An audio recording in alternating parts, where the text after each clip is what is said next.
Эмне үчүн шарттарды жеңилдетип арзандатып жатасың? Узартып төлөм мөөнөтү 84 ай 7 жылга. Дагы сурооңуз барбы? Саламатсызбы? Үйлөрдүн баары ремонт менен берилет. Айына 35-36 миңден тура келип калат.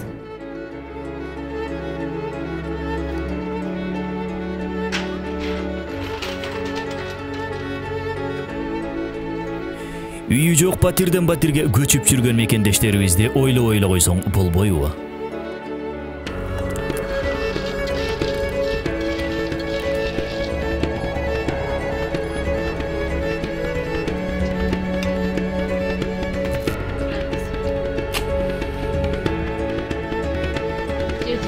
Эмне үчүн күйөөсү каза болгон Айнуранын балдарын ойлойсуң?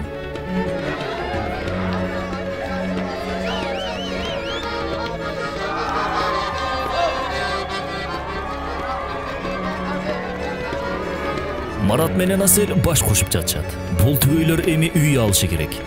Сага эмне?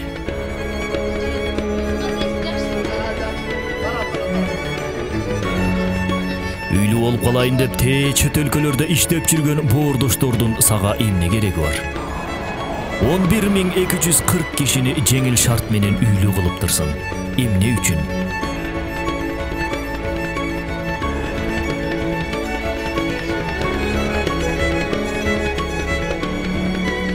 Muktаждарга 30 батир бериптирсиң, эмнеге? Айлыктан айлыкка иштегендердин, базарда иштегендердин, шопур жеңишпектин көйгөйлөрүн ойлой койсоң болбойбу? Жок, болбойт.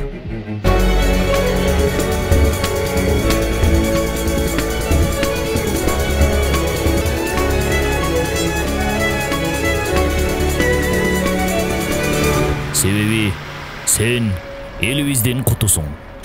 Кут курулуш компаниясы.